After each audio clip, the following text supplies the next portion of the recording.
మిథునం వారి కనుక చూసుకుంటే ఈ మూడు గ్రహాలు ధనభావంలోకి వెళ్ళి కూర్చుంటున్నాయి. అంటే గురువు, శుక్రుడు, బుధుడు 23 జూన్ నుంచి మే జూలై 5వ తేదీ వరకు 23 జూన్ నుంచి జూలై 5వ తేదీ వరకు కలిసి ఉంటాయి ఈ మూడు గ్రహాలు కూడా.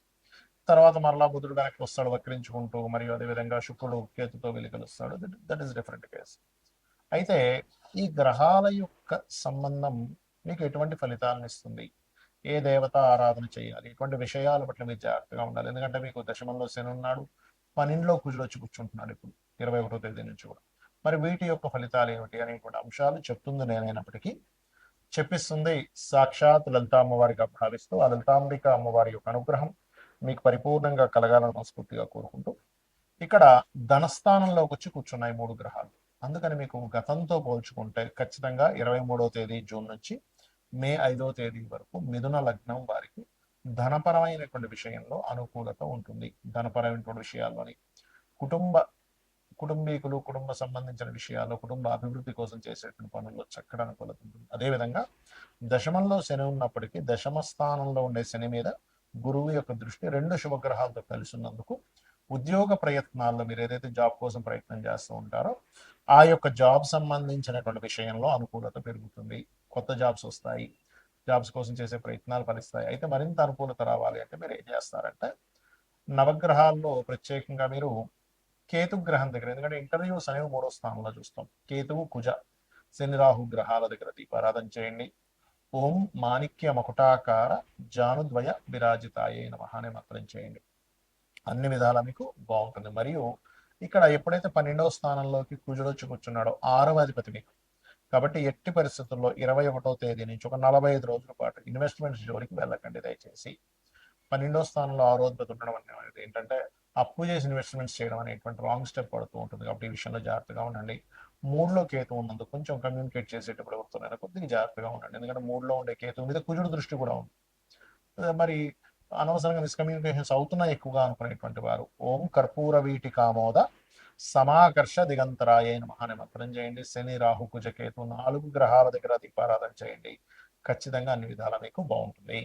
మీనము వారికి కనుక చూసుకున్నట్లయితే మీకు జూన్ 23వ తేదీ నుంచి జూలై 5వ తేదీ వరకు గురువు, శుక్రుడు, బుధుడు ఈ మూడు శుభగ్రహాలు పంచమ స్థానంలో కూర్చుంటున్నాయి.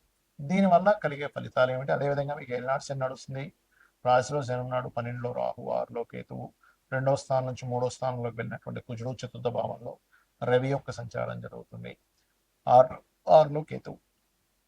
మరి ఈ ఏనాడు శని ప్రభావం ఎలా ఉండబోతుంది, మూడు గ్రహాల యొక్క కలయిక మీకు ఎటువంటి మంచి ఫలితాలను ఇవ్వనుంది అనేటువంటి విషయాలు చెప్తుంది నేనైనప్పటికీ, చెప్పిస్తుంది సాక్షాత్ లలిత అమ్మవారిగా భావిస్తూ ఆ లలితాంబిక అమ్మవారి యొక్క అనుగ్రహం మీకు పరిపూర్ణంగా కలగాలని మనస్ఫూర్తిగా కోరుకుంటూ, పంచమ స్థానంలో ఎప్పుడైతే ఈ గ్రహాలు ఉన్నాయో ఇది ప్రధానంగా మీరు తీసుకునే నిర్ణయం. ఒక్కోసారి చూడండి, అబ్బా ఆ రోజు మంచి నిర్ణయం తీసుకున్నాను, దానివల్ల నా లైఫ్ బాగుంది అంటూ ఉంటాం. మంచి డెసిషన్ తీసుకోవడానికి చాలా బాగుంటుంది. ఒకటి, రాజకీయ నాయకులకి చాలా అనుకూలమైనటువంటి స్థితిగతులు ఇది.